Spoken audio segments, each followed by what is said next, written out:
denying that trans people exist and pretending not to know that they exist. I'm denying that trans people exist by asking you if you're talking about women having pregnancy.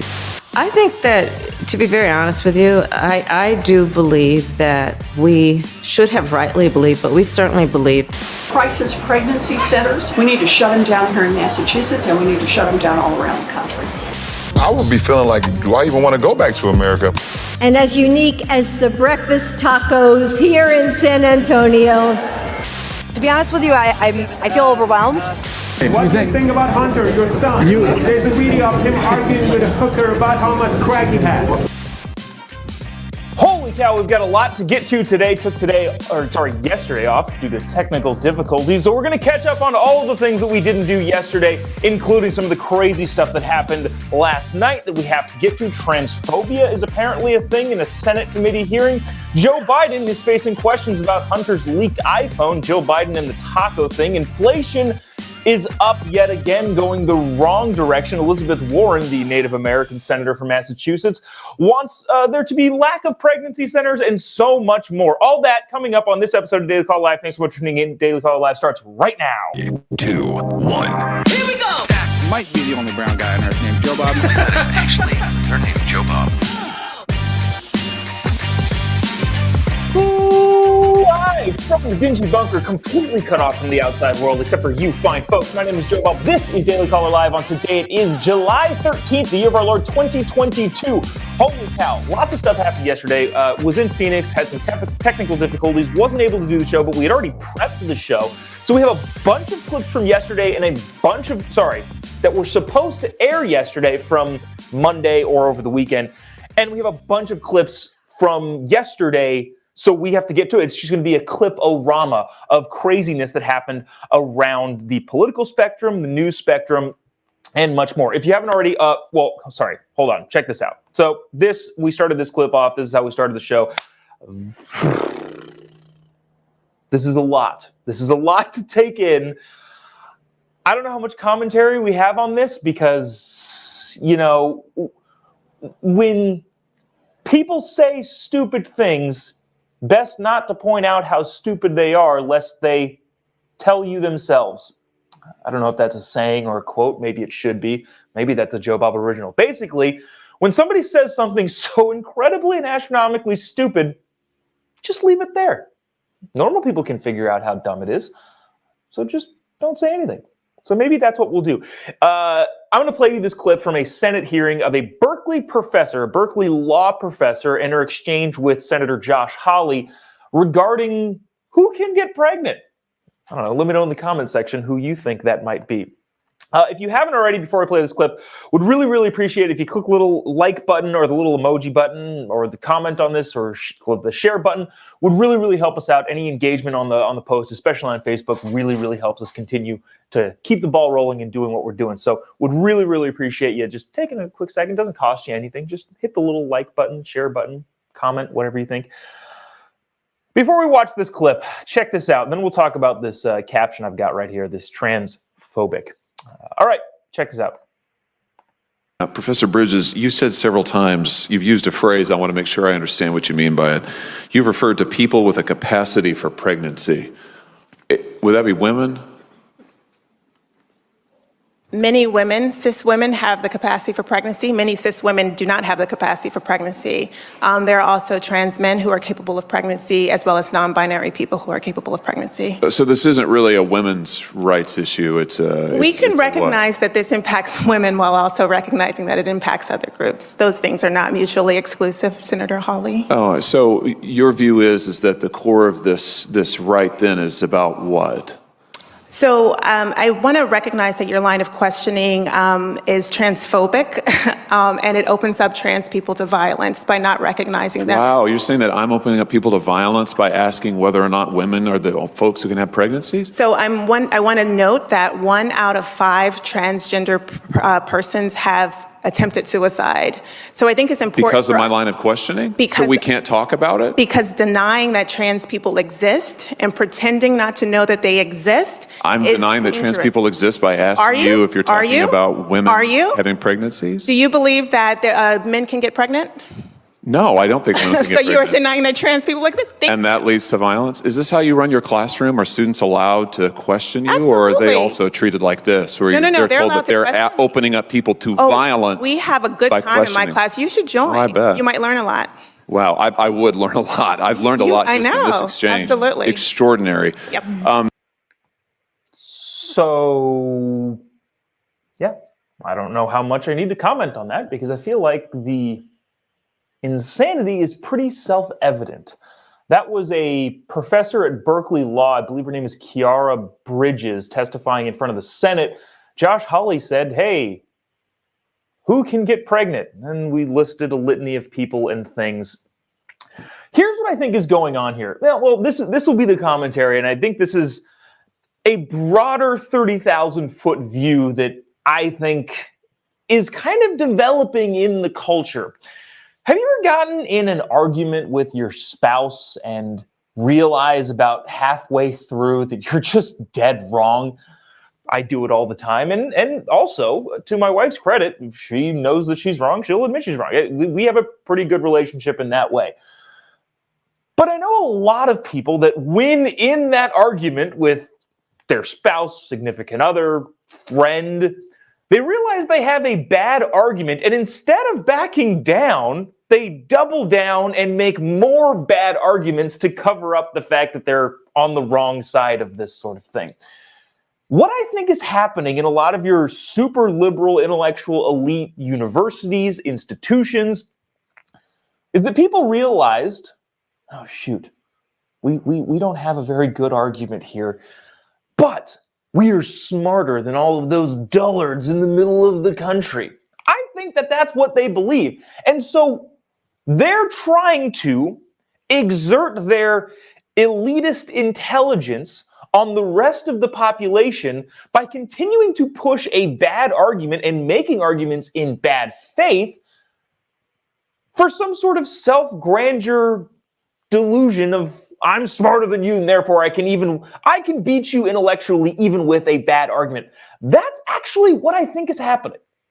Because clearly this Professor Bridges, and you might not agree with this, is a smart woman. She's probably very intellectually capable. She's a law professor at Berkeley. Great school, and in the legal department no less. That's impressive. So I don't think she's dumb necessarily. I just think that she's gone so far down this rabbit hole. There's a pride component of, all right, maybe this is a little bit too far. That's not existing in the heads of people like this, and they're thinking, well, I'm smarter, and even though I made a mistake early on, I'm still going to double down and continue to make idiotic statements on the national stage to senators and see if I can get away with it. Now, in the little Chiron thing here, it says transphobic. I've never understood that word. Phobia is an intense, irremovable, irrational fear of something.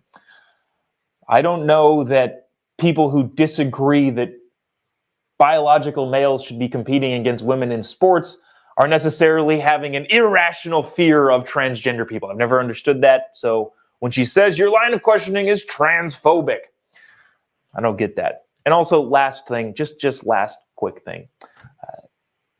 Got some pretty close to the chest knowledge about how mental health works, especially in the therapist setting. She made a point there. 1 in 5 transgender people attempt suicide. That's no joking matter. I feel badly for these people. I would caution people making the argument that it's because of the ridicule by the mainstream that's the reason they're attempting suicide. Pretty much everybody I know, and I know a lot of mental health specialists say these problems already existed, and gender dysphoria being a mental health problem already could have been brought on by other traumatic issues. So the idea that they're attempting suicide just because they're not accepted is just not a good argument to be made either. Anyways, moving on. Spent way more time on that than I thought I was going to. This is going to be a long one today, guys. I want to get to this, the Native American authoritarian.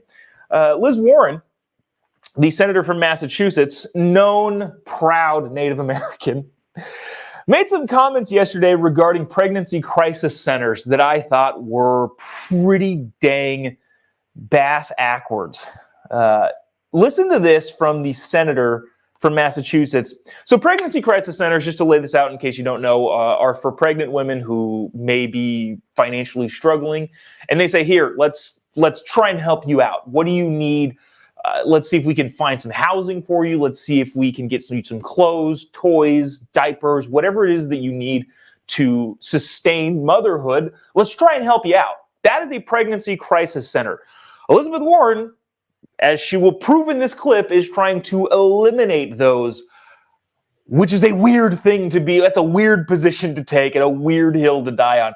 Also, already, if you haven't clicked already, just engage with the post in any way, shape, or form. If this makes you happy, mad, sad, if you just like it, click the little like button here. Also, a little share button. Really, really appreciate you doing so. Or give me your thoughts in the comment section. I'm reading some of these as I can, and maybe we'll get to them. So watch this from the Native American senator from Massachusetts.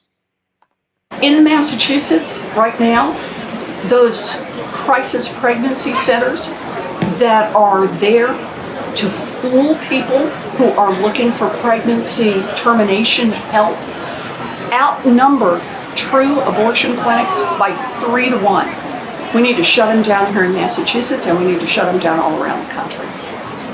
You should not be able to torture a pregnant person like that. Yikes. That is, again, Senator Warren from Massachusetts saying that we should eliminate pregnancy centers. First of all, she's complaining the fact that there are more pregnancy centers that seek to help pregnant women, again, sustain motherhood, or at least the early phases of motherhood. And she wants to get rid of those in favor of abortion clinics. Dude, look, she's allowed to say whatever she wants. I think she's very, very cynical about how she portrays her political attitude, but that's fine. She gets to say whatever she wants. This is not a winning argument for anywhere in the country. It's a ridiculous thing to say. And I'm just talking about, so obviously beliefs-wise, it's a ridiculous thing to say. From you're trying to eliminate crisis centers helping pregnant mothers, that's weird. But just from a political angle, this is a bad move. She's probably going to try and run for president, and this is out there. Again, weird thing for her to say, weird hill to die on. I wanted to get to this. So this was a photo tweeted by, I forgot her name on Twitter. I believe she at one point worked for the Daily Caller, but tweeted this. This is a photo of inside a pregnancy center, and the tweet was, trigger warning, these pictures depict the inside of one of these predatory pregnancy crisis centers that exist to trick pregnant women into not aborting their unborn baby. Some snark and sarcasm there in the Twitter sphere. But such is the ridiculousness coming out of the, again, proud Native American from Massachusetts. Speaking of abortion advocates marched on Washington over the weekend and had some protests, said some things, as they always say some things, but also regarding abortion and Roe versus Wade, Kamala Harris, the Vice President of the United States, Giggles McGee, as some call her. I don't know. It's maybe not. Maybe it's just me. With her Kamala cackle, was on.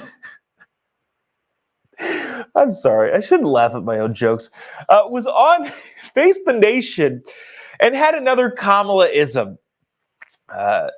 Watch this clip. This is, again, Kamala-isms, if you're not familiar with that term here on this show. Kamala Harris sometimes starts a sentence and just doesn't really know where she's going from there, and starts sounding like that pageant contestant from 2012 that said, the Iraq everywhere, like such as. Should have brought that clip up and compared it with the Kamala clip. But she had another one of those. Check this out from the Vice President of the United States, who apparently doesn't do her homework and honestly, I think is just lazy, which is how these things keep coming about. Check this out. When you look back Did Democrats fail, past Democratic presidents, congressional leaders, to not codify Roe v. Wade over the past 5 decades? I think that, to be very honest with you, I do believe that we should have rightly believed, but we certainly believe that certain issues are just settled. Certain issues are just settled. Clearly we're not. No, that's right. And that's why I do believe that we are living, sadly, in real unsettled times. So,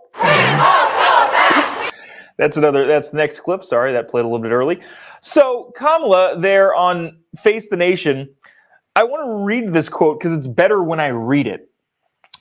I do believe that we have rightly believed, but we certainly believed that certain issues are just settled. Certainly issues are just settled. That's why I do believe that we are living in real unsettled times. That honestly might be the winner. Let me know in the comment section, is that the Kamala-ism of her current tenure as the vice president?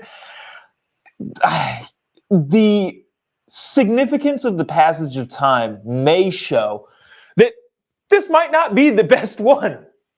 But as we reflect on the significance of the passage of time, we must, yes, counteract the troubled times of...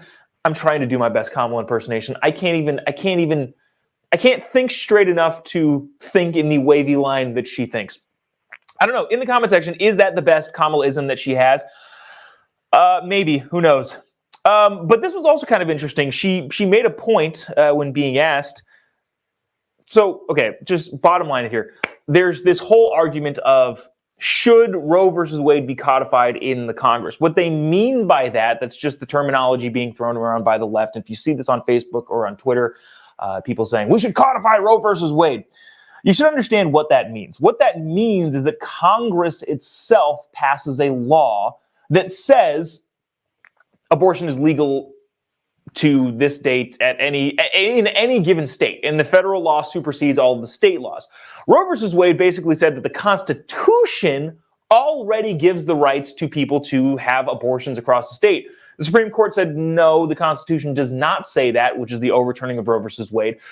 But throughout this entire time, from the 50s to now, when abortion became more mainstream, and obviously in the 70s, Roe versus Wade being a big Supreme Court battle, through this entire time, Congress at any point could have made a law that said abortion is legal regardless of, XYZ, insert specifics. Congress could have done that. So when they say we need to codify Roe versus Wade, that's what they mean, Congress passing legislation. The reason that Congress hasn't, quote unquote, codified Roe versus Wade / passed legislation, they ain't got the votes. They don't have the votes. There are several pro-life Democrats in the Senate, in the House, that wouldn't be able to get anything done in terms of passing a expansive Roe versus Wade bill. Sorry, an abortion bill. So when people talk about codifying Roe versus Wade, we need to codify Roe versus Wade, they can't do it. They don't have the votes to do it. It's not possible for them to do it. That's just the reality. So there's that. There were people marching in D.C. We'll play this clip. I'm not sure how much we'll talk about it because, again, we've got a bunch of stuff to get to, including some Hunter Biden stuff, which is fascinating. So check this out. We won't go back. We won't go back. We won't go back. We won't go back. Pro-life is a lie. They don't care if women die. We're demanding that the federal government do something to legalize abortion now. That waiting till November is not enough. To be honest with you, I feel overwhelmed. I feel like, for a myriad of reasons, I feel overwhelmed. The next step is just to keep fighting, right? Like, just to keep fighting and keep moving forward and to keep raising our voices up, because we deserve to be heard. Our choice! Our choice! Our choice! All right, so that was useless playing. Sorry I put you through that. I just thought that this was kind of interesting. The Biden administration last week signed an executive order to, they say, expand abortion rights and protections. That is not what it did. Even the super lefties of the world are saying the executive order not really a thing. Let me read a little bit about it. The order consists of a series of directives aimed at Health and Human Services and the Justice Department, but these directives are imprecisely worded. This is from The Guardian, so a lefty journalist writing in a lefty outlet about the lefty president and basically saying that his executive order that he issued on abortion rights across the country ain't really doing much, really isn't anything. They create a few obligations for these agencies. They appear designed not to ruffle any feathers. It's unclear what precisely the order will mean for abortion access and specifically what actions those agencies will be required to take. Essentially, the article goes on and on to say this isn't doing much. Chuck Todd on Meet the Press over the weekend, I believe he was talking to Becerra. I forget who he was talking to. Basically said, isn't this executive order just a glorified press conference? In other words, saying, y'all ain't doing anything. That big march on Washington and march in the Capitol didn't do much, ain't doing anything. So there's that. We'll leave that there, even though there's more stuff to talk about regarding the whole abortion saga. I want to quickly hit on this. We're not gonna spend a ton of time on this. But inflation is out. Inflation numbers are out. Again, this is an old photo from, I believe, last time inflation numbers came out, but I still thought it was funny, so I'm using it here. But overall inflation, CPI, is up 9.1%. So ignore that little 8.5 button that was, again, last month, which was also a record setter. But unfortunately, inflation is continuing to go the wrong way. Overall CPI is at 9% from last year. Gas is up 59.9%. Fuel oil is up 98%. Meat, fish, poultry is up 10%. Milk is up 16%. Eggs is up 33%. Coffee is up 15%. New vehicles up 11%. Airline fares up 34%. The real average hourly earnings is down 3.6%. So there's that. Again, we're not going to spend a ton of time on that, but inflation numbers did again come out, and it ain't good. I have a big working theory about why there are so many job opportunities and not enough people to fill them while inflation is at an all-time high. I have a theory about that.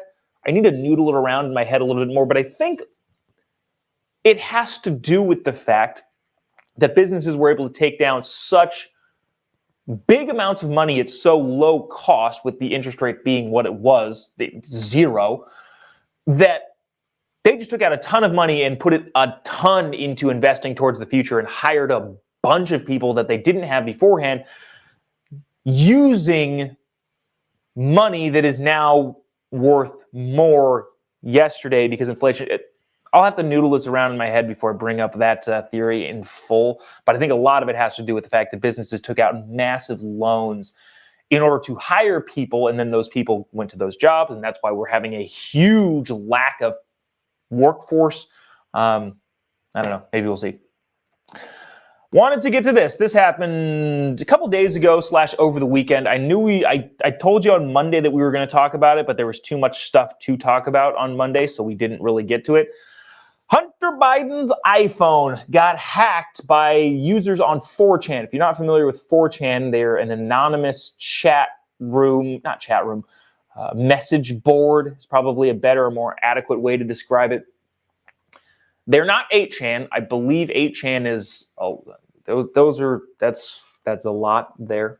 8chan is a lot. But 4chan users apparently hacked Hunter Biden's iPhone. Now, we'll get into a little bit of the thoughts that I have, and I'm curious in the comment section what you guys think. There's nobody who's made fun of Hunter Biden more than this guy, and I'm sure you are the same out there watching in the ether. And while I don't want to say enjoy, while I have talked about Hunter Biden and his shortcomings quite a bit, I'm not sure how I feel about people hacking into other people's iPhone accounts. Now, the laptop thing seems like fair game. A clearly drugged up person, doesn't even need to be Hunter. It was, but I'm just saying this should be ubiquitous among all people. Drugged up Hunter Biden took his laptop to a repair store. The repair store says, hey, if you don't come pick this up within 90 days or whenever the time period was, it's ours now. And so all of that's fair game. While, again, I think we all like hitting Hunter Biden because he's tied in with Joe and all that sort of stuff, I'm not entirely sure how comfortable I am with people hacking into accounts that are supposed to be private. Again, if you drop off your laptop, that's your problem. But everybody has an iPhone account that can be hacked. I don't keep anything on my iPhone that I think would be incriminating at all in any way, shape, or form. At least I try not to.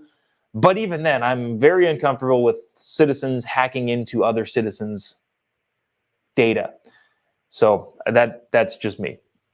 But Joe Biden was giving a speech, it looked like in the Rose Garden, when a protester shouted him down and asked him some questions about Hunter Biden. This is kind of interesting. Again, I'm more on the side of make your argument in the intellectual space. Don't just yell at politicians, especially when they're giving an already designated speech. I don't know that that actually does much. But it is interesting because nobody else is asking the administration about it except for Peter Doocy in the White House press briefing room, in which KJP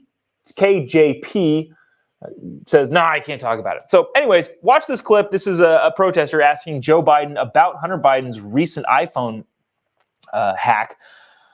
If you haven't already, I see a couple thousand of you watching this would really, really appreciate if you click the little like button or a little emoji button. Maybe Hunter Biden makes you furious. Click the little mad button because that's reflective of how you feel. Or the laughing button. I don't think I've made any jokes that would make anybody laugh recently. But anyways, if you engage with the post, it really, really helps us out, whether it's that's reacting to it or giving us a comment. Tell us what you think, or especially sharing. The little share button really, really, really does help us out. So if you appreciate you doing that, without further ado, watch this clip from the president in a press conference getting shouted down by a protester. Check it out. On dealing with gun violence. What do you think about Hunter? Because make no mistake, sit down, you'll hear what I have to say. What do you think about Hunter, your son? There's a video of him arguing with a hooker about how much crack he has. What do you think about that, Mr. President? Okay? Because make no mistake about it. Yeah. So, okay. Again, I'm not a huge fan of yelling. Definitely not a fan of the protesters' veto. The guy, I think, was removed, and Joe Biden continued on with his scheduled speech. But at the same time, I don't know. Good questions. If you haven't seen the video, we're going to play it right here. And just FYI, Facebook, I'm not sure how Facebook deals with the photo or video of illicit drugs, so I censored them. What is behind there are drugs. I think it's crack. I don't know. I'm not familiar with drugs. But anyways, this is the video the guy's talking about with Hunter Biden taking a selfie first and then arguing with a prostitute over how much the drugs weigh. This is, what a bizarre time. Watch this. I just laid out the bag. It's 2.06. 2.07 without the bag. So how long is 2.0? So that's it. That's just the video in question. Hunter Biden is arguing with a prostitute over how much the drugs weigh. Now, okay, so just so we're laying this out here, Hunter Biden's drug use, I guess, is cannon fodder for the political sides. I don't necessarily think that Hunter Biden being a drug addict is really all that big of a hit on Joe Biden. If Hunter Biden was just a drug addict, I wouldn't really be talking about it all that much. I'd be sad, honestly. It'd be sad that really anybody is going through this. It's a little bit less sad that he's a super privileged, everything handed to him on a silver platter type person, but that is what it is. I don't think that generally the children or spouses of the president have any indication about how they're going to govern the country. Having said that, given the laptop leaks and now the iPhone leak, there's just more and more implicating information that Joe Biden is tied in with Hunter's overseas deals, making a bagajillion dollars in deals with China, Ukraine, and a bunch of other foreign nations. So that's the actual problem. Again, the drug stuff is what it is, and honestly, it's sad, and for being honest, I hope he comes out of it. I hope he's able to kick that habit and become a productive member of society again. But at the same time, the big story should be in whether or not Joe Biden is implicated in any of those crazy dealings. Shoot. I think we had there was an article that I think I remember. Okay, yeah. So just so you know what's going on, I think we kind of explained this. Leak went viral on 4chan over the weekend where users claimed to have hacked Hunter's iCloud account, which I'm kind of uncomfortable with just because I don't want people hacking anybody's account, even people I disagree with. Then use that tool to recover files from the iCloud account. The files are now being dissected by 4chan, which seems to have another huge personal data from President's son. In 2020, Hunter Biden left a laptop. We all know that story. Motherboard is unable to independently this is where the article is from, identify and verify the files and where they came from, though the series of photos of Hunter Biden do not appear elsewhere on the internet that have been posted by 4chan. So basically, this article was saying that this looks like, oh, shoot, this is what I want to say. This is the freaking interesting part. In this article, this big long thing, waste of time to read the whole thing. But the last part of this article is still people denying, in a sense, the laptop story. Listen to this in this article about Hunter Biden and his new iPhone leak. This is the last article, or the last paragraph in this article.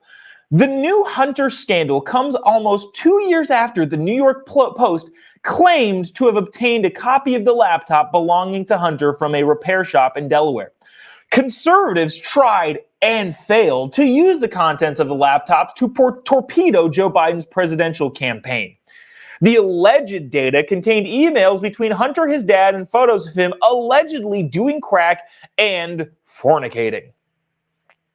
This is the last paragraph in this thing. Essentially, what I'm getting at here is that there are people, even though the New York Times has authenticated the Hunter Biden laptop, the Washington Post has authenticated the Hunter Biden laptop, there are still people on the internet reporting on Hunter Biden that's saying that they tried to use the laptop to incorrectly and allegedly torpedo Joe Biden's presidential campaign, but it wasn't true, and we don't actually know that this actually was Hunter Biden's laptop. Dude, it was. What am I allowed to say here? I have seen the contents of the laptop firsthand, outside of the media reporting. I've browsed the laptop firsthand. That's all I'll say about that. But it's real. Everybody agrees it's real. All of your lefty outlets agree that it's real. Yet there's still people saying that, the Hunter Biden laptop, we don't know yet. Allegedly Hunter Biden. I don't know. Let me see.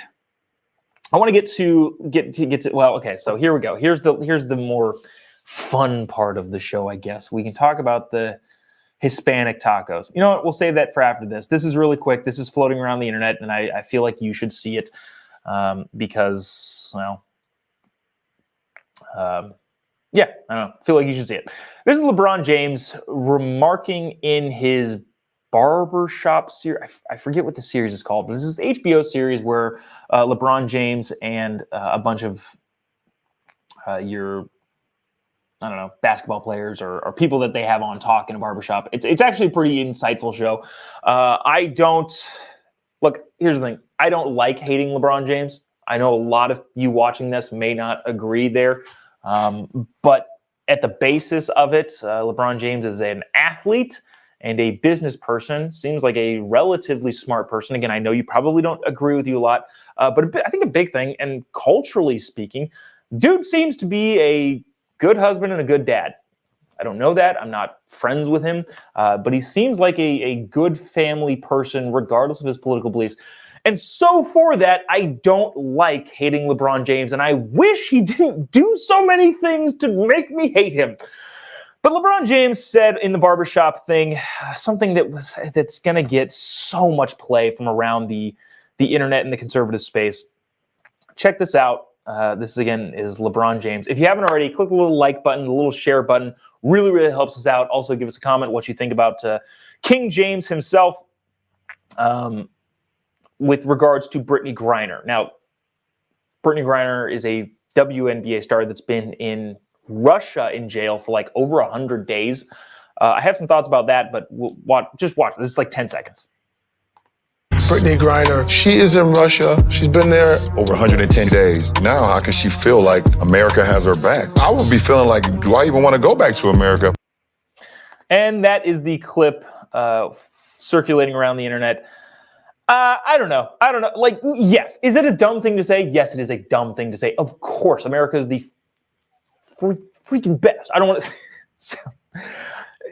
We all can understand that everybody would want to come to America. That's why there are people flooding the southern border, which we got video from that too. We're not going to play that this episode, but that's why, everybody wants to come to America. That's a ridiculous thing to say. He did attempt to clarify this on Twitter. He said, my comments on The Shop, that's what the show is called, regarding Brittany Griner wasn't knocking our beautiful country. I was simply saying how she's probably feeling emotionally, along with so many other emotions, thoughts, inside that cage she's been in for over 100 plus days, long story short. He's saying he's not knocking America, but he is saying that, yeah, Brittany Griner probably feels a little bit left out. Now, there is some, I don't want to give over credit to the former administration. The Trump administration got a lot of people out of foreign captivity.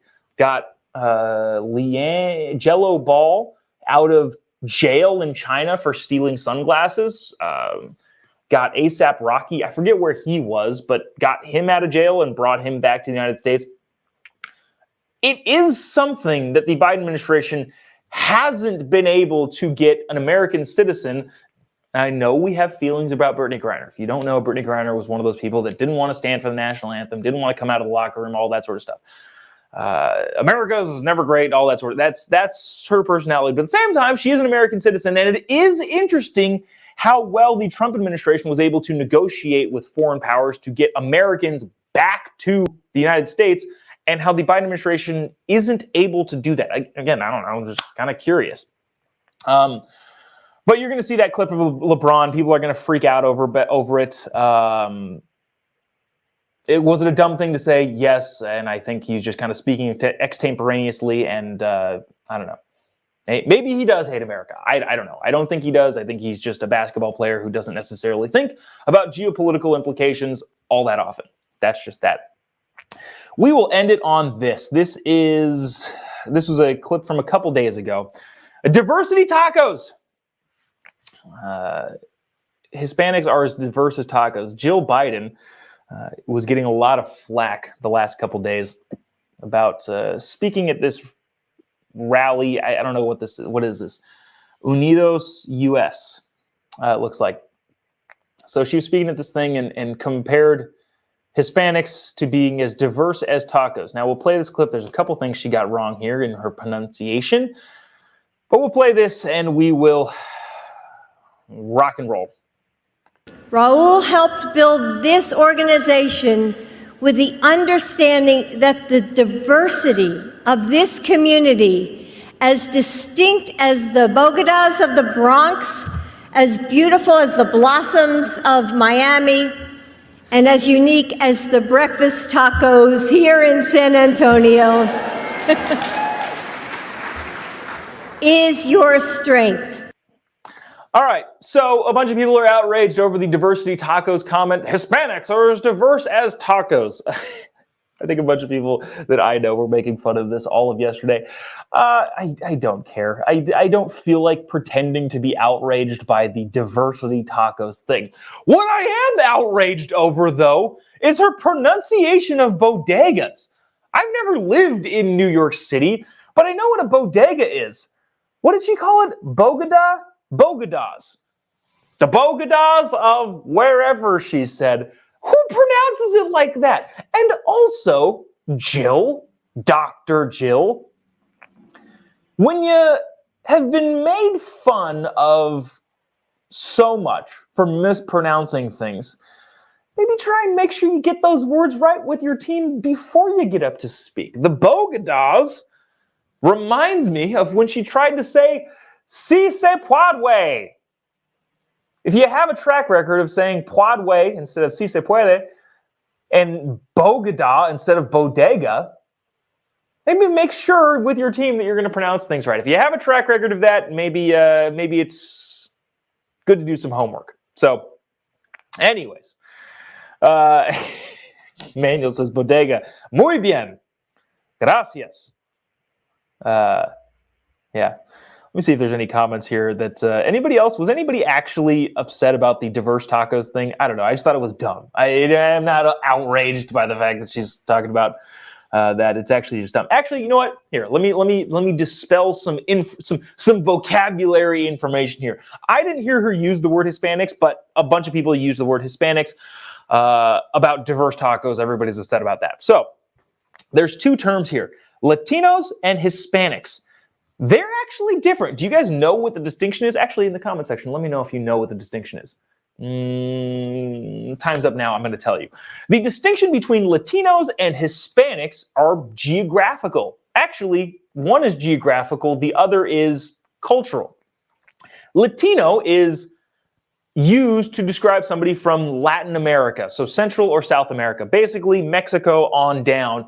That would be described as Latino coming from Latin America.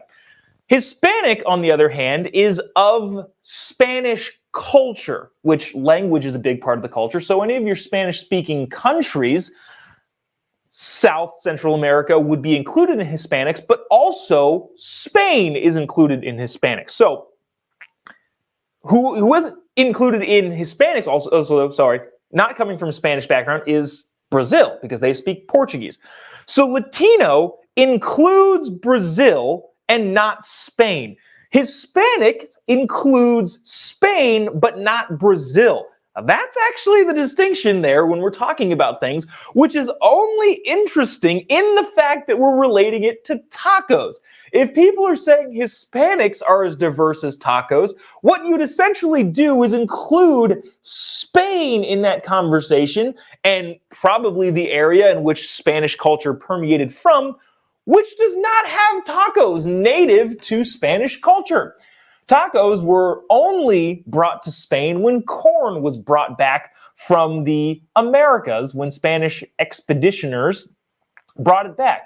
So it's just kind of funny when we're talking about Hispanic tacos, knowing that tacos are not native to Spain, which is only included if you use the word Hispanic, but if you use the word Latinos, then it is included because all of South America tacos are native to that land. There's your little history /